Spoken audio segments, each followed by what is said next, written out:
Hi viewers, today video by #DailyVice. It is really nice to be back. It's really nice to be back. #DailyVice. If this face does not seem familiar. If you are now quite used to seeing somebody else at this hour, hello, it's nice to meet you. I'm Rachel. I have been away from the show for a few weeks.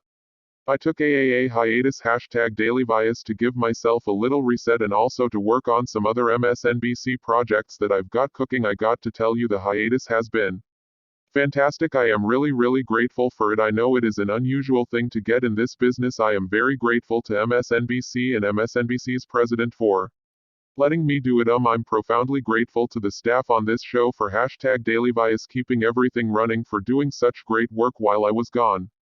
And as Chris mentioned there, I am also grateful almost beyond words for Ali #DailyVice Vioce in particular, and for my other colleagues who filled in for me while I was away. If you can't tell from the way that all the rest of us talk about him, you should know that Ali Vioce really is a prince among men. He has been in Ukraine and in bordering countries for 5 straight weeks covering the war, hosting this show, hosting his own show. He's been doing just incredible work literally around the clock, all the while just being a great and generous and upstanding person and a great co-worker to everyone he works with while he was doing it. I'm telling you, you should be so lucky to ever have a co-worker as great as Ali Vioce. We are incredibly lucky to have him here at MSNBC, and I'm really grateful that he helmed things so ably while I was gone. I sort of feel like I have big shoes to fill coming back, given what a good job he's been doing, but I am back. I said when I left before that I might eventually be taking another hiatus later on this year, that things were fluid, we'd be taking it one step at a time. That is all still true-ish, but #DailyVice, one of the things I realized while I was on hiatus working on these other projects these past few weeks, one of the things I realized to my surprise is that I actually don't really need another hiatus. This one was great, but I think I only needed the one. I do still have all these other irons in the fire, all these other things I'm working on that I want to bring to fruition. None of them are fast, all of them take a long time, and I'm still working on all of them, but I don't think I need another big stretch of time off. So here's the plan. I'm back. I'm going to be here all this month, Monday through Thursday nights now, for big news events, for things like the lead up to the election. I will of course be here more than that, but that is the general plan. I will be here this month Monday through Thursday nights, and then starting next month, starting in May, I'm going to be here weekly. I'm going to be here on Monday nights again to give myself just more time to work on some of this other stuff that I've got cooking for MSNBC and NBC. So Monday to Thursday nights this month. Starting next month I will be here weekly, and again, you know, this might change. We will see how things go, but that is the plan as of now. So now you know, and we will never speak of it again. Enough of that, let's start the show. We got a lot to get to tonight. Alright, as I mentioned, in addition to having hosting duties on this show, Ali Vioce has been hosting his own show on the weekends here as well. He has been hosting from Ukraine and from bordering countries where he has been for these last few weeks, and I mentioned this because yesterday, if you caught Ali's MSNBC show, you might have seen him interviewing this gentleman on the right side of your screen here. If you are a longtime viewer of this show, that guest might look familiar to you. His name is Vladimir Kara-Murza, Kara-Murza, Vladimir Kara-Murza. And Mr. Kara-Murza apparently haunts the dreams of Vladimir Putin. The first major opposition figure to emerge as a potential rival to Vladimir Putin was an entrepreneur billionaire who ran the one Russian oil company that actually knew what it was doing. His name was Mikhail Khodorkovsky. I actually wrote about this extensively in a book that I wrote a couple of years ago called Blowout. If you ever want to read this backstory here, I think it is an amazing story. But basically this guy, this entrepreneur billionaire guy, he became the richest businessman in Russia. He then challenged Putin. He made this public challenge that Russia needs to be a real democracy, and the government needs to stop stealing everything and stop being so corrupt. That was such a threat to Vladimir Putin that Putin had him arrested on made-up charges, seized his company and took it for himself, and then Putin had the guy locked up in prison for a decade. After he got out of prison at the end of a decade, he fled the country. He now lives in exile, but Mikhail Khodorkovsky founded a pro-democracy group that operates internationally. It's called Open Russia, and it advocates for democracy in Russia. For civil society, it advocates against corruption, and in Russia that of course is very threatening to Vladimir Putin. After Khodorkovsky himself threatened him, Putin was then threatened by the organization that Khodorkovsky founded, and so Putin of course had the organization banned. He had Open Russia declared illegal, but until Open Russia was banned, the guy Who was running it was Vladimir Kara-Murza, and he keeps popping up in places like this. The next real credible rival to Vladimir Putin was this man, a charismatic opposition politician named Boris Nemtsov. Nemtsov was brilliant, really well spoken. He was a physicist by training. He was 6'5". He'd held a lot of different prominent public offices in Russia, including being deputy prime minister, and he emerged ultimately as this outspoken crusader against corruption in the Russian government. And so naturally, just like Khodorkovsky before him, Boris Nemtsov emerged as a huge threat to Putin. For one thing, he was another real credible challenger to Putin, and so of course he had to go to with him. They didn't go through the trouble that they went through with the oil guy. They didn't go through the trouble of arresting him and jailing him and stealing his company and exiling him. For Boris Nemtsov, they went a simpler route. They just killed him, 4 bullets in the back for Boris Nemtsov as he walked along the street just outside the Kremlin. That was in 2015. But here too again we find our friend Vladimir Kara-Murza. There is a foundation named for Boris Nemtsov. It supports journalism, supports freedom of the press. Every year they give the Boris Nemtsov Prize for courage in upholding democratic values. Kurtz runs that foundation. He ran the foundation that was founded by Mikhail Khodorkovsky. He ran the foundation. He runs the foundation founded in the name of Boris Nemtsov. I mean, the pattern here is clear. Part of the way Vladimir Putin stays in power in Russia is that he keeps imprisoning and killing all the opposition figures. In Russia they've got Alexei Navalny in jail now after nearly killing him with poison. They had Mikhail Khodorkovsky in jail for a decade. Now he's in exile. Boris Nemtsov, they had him just gunned down in the street, but the opposition, it keeps trying, it keeps going. Vladimir Kara-Murza linked to all these opposition figures, a very high-profile opposition figure in his own right, carrying on the work of all these killed and imprisoned leaders to keep the opposition alive. In Russia, literally alive and politically alive, and he has paid the price for it too. In 2015, Vladimir Kara-Murza was poisoned, him to multiple organ failure. He had to learn to walk again. It took him a year and a half to recover when he was poisoned in 2015, but he lived then. 2 years later he was traveling in Russia, inside Russia, promoting a documentary about the life and the assassination of Boris Nemtsov. Somehow Vladimir Kara-Murza was poisoned again.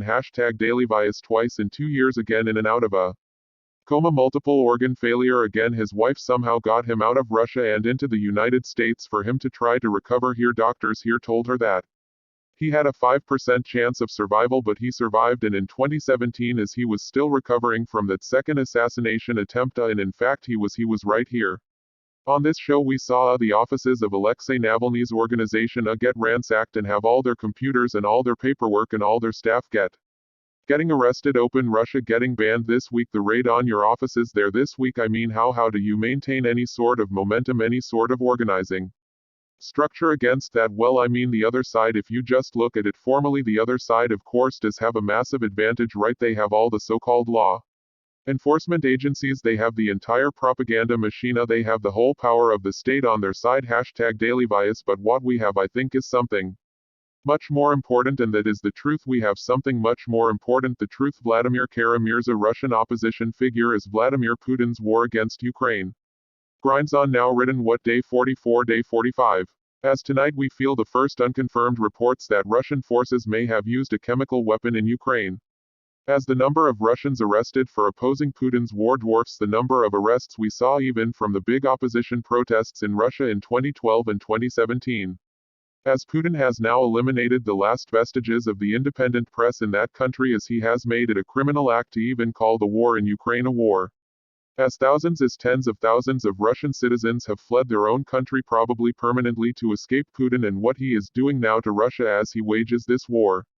This man Vladimir Kara-Murza has stayed to try to keep the opposition to Putin alive, or perhaps to die trying. Yesterday he spoke with Ali Velshi from Moscow. Today Vladimir Kara-Murza was arrested. He was seized by the Russian authorities. It was first reported by Russian dissident chess champion Garry Kasparov.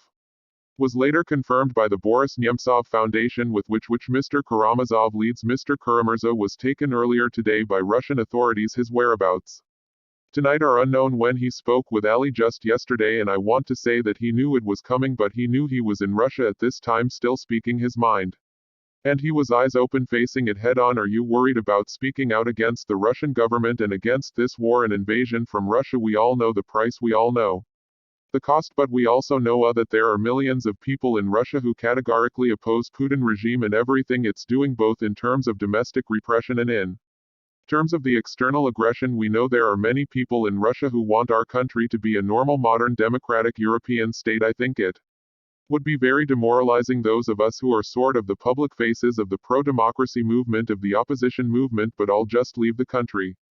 I do not, condemn anybody. It's everybody's personal decision, but if you're asking about me, I'm a Russian politician. Russia is my country. Russia is my home, and this is where I have to be. I'm worried for you, my friend. You have been a source of my information for many, many years, so I'll worry on your behalf. That was yesterday Ali telling Vladimir Mirza how worried he was on his behalf. But again, Mr. Kara-Murza, Russian opposition leader who has twice already survived poisoning assassination attempts. Today he was seized by Russian authorities, arrested after giving an interview to CNN and after giving that interview to MSNBC. Just yesterday, other opposition activists in Russia have reportedly gone tonight with a police station where they believe he may have been taken. They are calling for his release. We'll let you know more as we learn more. In Ukraine today, the Pentagon confirmed the reports that we have been seeing for several days that Russia appears to be massing both troops and equipment in eastern Ukraine, and it is not a minor shift. According to the Pentagon, it's 50,60,000 Russian troops converging in Ukraine's east now, with aircraft and equipment that appears to show them preparing for a massive new offensive. Commercial satellite photography shows an 8-mile-long Russian military convoy in the east. It's near Ukraine's second largest city, its largest city in the east, Kharkiv. The Ukrainian military has thus far been David fighting off a relentless and brutal Goliath. #Daily Vioce, but again with new and as yet unconfirmed reports that Russia may have used a chemical weapon in the city of Mariupol, and with confirmed reports that Russia appears to be preparing a whole new massive scale assault on the eastern part of the country. How much proverbial gas does the Ukrainian side have left in the tank? How well resourced are they? How much more do they have to give? How much longer can they fight this hard and this well and this effectively against the massive Russian force now massing in the eastern part of the country? What do they now want from the rest of the world to help them hold up? Joining us now is Andrei Zagornyak. He's the former Ukrainian Minister of Defense. He's co-founder and chairman of the security think tank Center for Defensive Strategies. Mr. Zagornyak, thank you so much for being here. I really appreciate your time tonight, sir. Yeah, thank you for invitation. Thank you. Let me first just ask about these reports that the Pentagon briefed to you reporters today, saying that the Russian military is massing huge numbers of troops and a large amount of equipment for what appears to be a renewed assault on the eastern side of the country. Does that meet your understanding of what you believe is happening in your country, and what do you make of the scale of that apparent preparation? Yes, absolutely, it means that's what they do, and essentially what happened originally. They had a plan of quick capture of Kiev and quick destruction of Ukraine that didn't work. Then they started to assault number of cities that didn't work. Then they started to curse Ukrainian citizens by destroying the cities and bombing everywhere, including civilian infrastructure. Most of all that didn't frighten us, so now they are concentrating all they have on one region, because we believe they need to show to themselves, to them like leadership, to Putin and so on, that they at least can achieve something. Because generally a Russian campaign in Ukraine was failing, and right now they concentrate all their forces on one region, and that is absolutely true according to our statements of our Ministry of Defense and Ministry Foreign Affairs. We expect the operation in the east to be somewhat reminding of World War II battles. So yes, indeed, they were talking about tens of thousands of the troops, thousands of vehicles, equipment, weapons and so on. So this is a very serious development. When you say you expect combat along the lines of what we saw in World War I, you're talking about mass conventional forces facing off on the battlefield. Tell us about the balance of power between the types and amount of Russian hardware and forces being moved there versus what the Ukrainian military has at its disposal, and the number of Ukrainian forces are available to fight that kind of a battle. Well, yes, we basically, when we compare to World War I, we need to understand that this war is already largest conflict in Europe since World War I by a number of the troops employed, by weapons and casualties and so on. So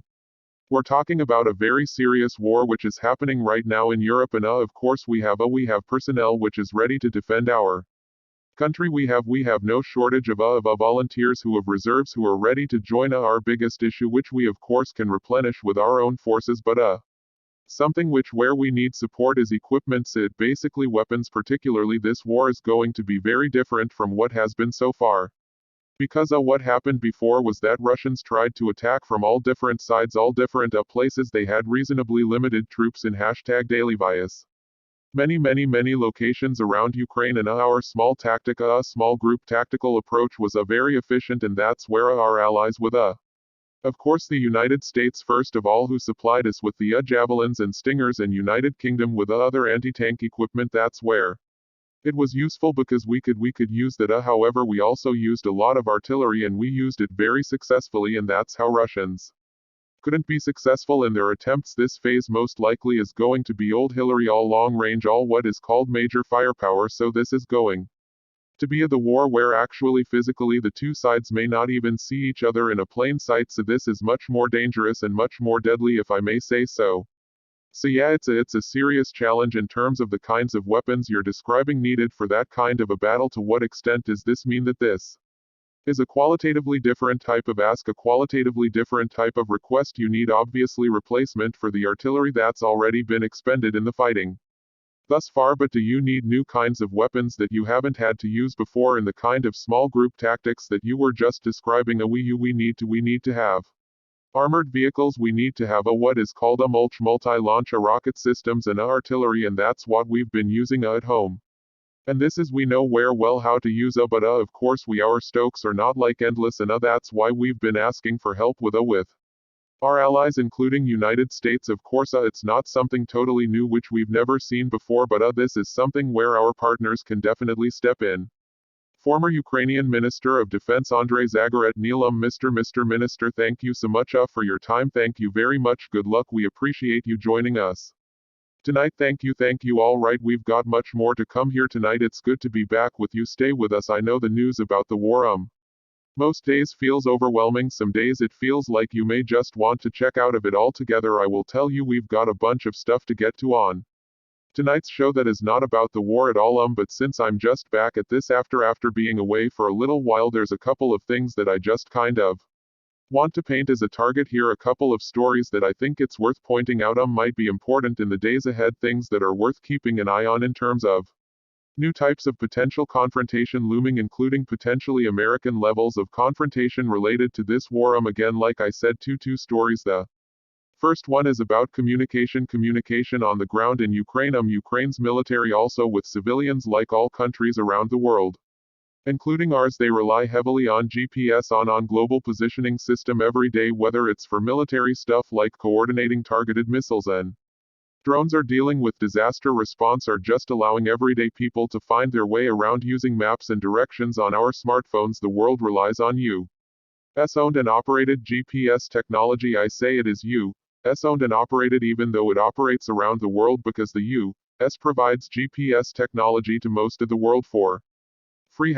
Daily Vioce from American orbiting GPS satellites. It's just an unusual thing. It's an American exceptional thing about technology that everybody all over the world uses. GPS technology is largely reliant on U.S. GPS satellites, and we again let every country in the world use it for free. Well, tonight NBC's Tom Costello has some exclusive reporting. He says that Pentagon officials are starting to sound the alarm that in Ukraine Russia is messing up that system. Russia is jamming the U.S. provided GPS signals on the ground in Ukraine. It's a 4-star Pentagon official, 4-star general, who tells NBC News tonight, quote, Ukrainians may not be able to use GPS because there are jammers around that prevent them from receiving and using the signal effectively. So that's one thing that is worth keeping an eye on, particularly because again, this is not some inchoate international resource or set of norms that the Russians are reportedly messing with. This is American tech. This is U.S. technology that they are reportedly blocking, and when it comes to U.S. involvement, potential confrontation with the United States, this part of the technological confrontation in Ukraine may ultimately be a source of U.S. confrontation in Ukraine worth watching. Relatedly, Russia has also reportedly jammed GPS systems not just on the ground in Ukraine, but GPS system used by civilian aircraft that have flown along the Russian border with Finland. And that brings us to this next story that I think is worth watching. We are now seeing increasingly clear indications that the nations of Finland and Sweden may try to join NATO, and soon. These two countries are formally independent. They're not militarily unaligned. They have long held off on joining NATO. But Russia's invasion of Ukraine has changed everybody's calculus, and the Finnish Prime Minister now says she expects that the Finns will make a decision before midsummer on whether or not they are going to seek membership in NATO. The BBC reports that Sweden's ruling Social Democratic Party, which traditionally opposed NATO membership, they are rethinking that position in light of Russia's attack on Ukraine. Now, the fact that Finland and Sweden are making these moves is perhaps unsurprising given the fact that Russia has full-scale invaded one of its neighbors that wasn't a NATO member, but it is also driving the Russian leadership crazy. These are preliminary reports that Finland and Sweden are considering joining NATO, but the Kremlin is already warning of severe consequences if they do so. I will tell you, with Sweden and Finland, both of these countries, it's a hashtag Daily Vioce super interesting prospect, and it is provocative to Russia, but it is also fascinating in terms of its potential implications for the North American Treaty Alliance. Finland specifically, though, does share an 800-plus mile border with Russia. They are better prepared than most countries neighboring Russia in terms of how to deal with their much larger neighbor. Finland and Russia have a fascinating history, one that has some eerie parallels for what's playing out right now in Ukraine. That history has led to all sorts of recent war preparation on behalf of the Finns that might make Russia think twice about how much saber rattling they're going to do about Finland joining NATO. I mean, Finland basically built a whole other second city underneath their capital just in the event Russia starts a war that targets Helsinki. It's incredible stuff. We're going to have more on that tomorrow night, but again, both these stories targeting as GPS technology, and this the upset in Russia over Finland and Sweden potentially joining NATO. Both of those are worth keeping an eye on. Alright, lots more to get to tonight. Stay with us. You remember the photo, this crazy photo, this photo, remember this photo was taken on Donald Trump's very first foreign trip of his presidency. His first foreign trip was to Saudi Arabia. That's the king of Saudi Arabia in the middle there, the guy in yellow, who looks surprised again. This was Trump's very first foreign visit as president. No other American president ever made Saudi Arabia their first foreign trip, but Trump did, and that kind of set the tone for a lot of really unusual favors and special treatment for Saudi Arabia during Trump's one beleaguered term in office. Trump's son-in-law and senior advisor Jared Kushner was at the helm of most of those decisions. Most of that special treatment Mr. Kushner himself made at least 3 trips to Saudi Arabia just during Trump's first year in office, and I say it was at least 3 because we don't know about all his trips. Maybe of those 3, one of them Kushner flew there secretly. We didn't learn about it until after he was back, long after it was over. That was the trip that reportedly included several nights where Jared Kushner and the Crown Prince of Saudi Arabia Mohammed bin Salman, he goes by MBS Jared, and MBS reportedly stayed up till 4 in the morning swapping stories and planning strategy. End quote. Shortly after Jared Kushner got back from the trip, the Saudi Crown Prince MBS rounded up literally hundreds of members of the royal family and other rich Saudis and basically jailed them, including torturing some of them in the Ritz-Carlton Hotel in Riyadh until lots of them were forced to give up billions of dollars and any claims to power they might have. And MBS didn't just have tacit support from the Trump White House for that bizarre crackdown. President Trump explicitly tweeted his approval of it. Trump also incredibly supported Saudi Arabia's weird economic blockade of their neighbor Qatar, even though Qatar is a staunch U.S. ally and they host a gigantic US military base that houses 10,000 American troops. Saudi Arabia launched this big blockade of Qatar, and Trump said, okay, I'm on the Saudi side. Really, Trump even bent over backwards to prevent Saudi Arabia's crown prince after the murder and dismemberment of Washington Post journalist Jamal Khashoggi, an operation that U.S. intelligence concluded was personally approved by MBS himself. Trump later told journalist Bob Woodward about MBS, quote, I saved his base, quote, I was able to get Congress to leave him alone. I was able to get them to stop. Why did you do that? It was so strange and so blatant. Why is the United States government doing this? Why is our government going out of their way not just to excuse and paper over, but to really prop up this guy? How does this work? While the Trump administration was giving the Saudi crown prince everything he wanted and more, Trump's Treasury Secretary, the guy in charge of money for the Trump administration, Steven Mnuchin, he kept making ever more frequent trips to go see MBS even after the Jamal Khashoggi murder. In fact, in the very last days of the Trump administration, Mnuchin took one last taxpayer-funded overseas junket to go visit Saudi Arabia. He had to cut that trip short because of the attack on the U.S. Capitol on January 6, but not too short. Even after that, he stretched it out a couple more days because he wanted to squeeze in one last meeting with MBS. Well, now we know just how well all that hard work paid off. The New York Times is reporting now that just 6 months after Trump left office, Saudi Arabia gave Steven Mnuchin $1 billion. Saudi Arabia put $1 billion into a brand new investment fund created by Mr. Mnuchin. That money came out of a Saudi government fund. Controlled by MBS, I mean services rendered, right? $1 billion for a job well done when you were a public official serving in the Trump administration. But here's the thing: Steven Mnuchin, the money guy from Trump's cabinet, yes, he got $1 billion from the Saudis 6 months after leaving office, but we now know that at about the same time the Saudis gave $2 billion to Jared, to Trump's son-in-law and White House senior advisor Jared Kushner, according to this new reporting from the New York Times. MBS gave this $2 billion to Jared Kushner's new investment venture despite all the advisors for the Saudi sovereign wealth fund advising against giving Jared the money. The Saudi advisors who oversee the fund looked at Jared's proposal, and according to internal documents obtained by the New York Times, their response was basically, yeah, why would we invest in this? Jared Kushner has no experience in this kind of investing, none. Also, there are no other investors in this thing at all besides us, and our due diligence on their operations, quote, shows that they are unsatisfactory in all aspects, that said MBS staffers at the Saudi fund told these advisors. Don't worry, we've told them that after the first $500 million they really have to hire some people who know what they're doing before they get the other $1.5 billion. After that, fingers crossed, they'll figure out how to manage the other $1.5 billion we're giving them, but we'll condition the first $500 million on them actually setting up a company that hires some people who know how to do what Jared is asking us for this money for. I mean, at least with Steven Mnuchin, he was technically an investor. He had been the Treasury Secretary. I mean, he had a money-shaped hole in which you could insert $1 billion, right? He was like a money guy. But Jared Kushner, he ran his dad's real estate firm for a while when it got into money trouble.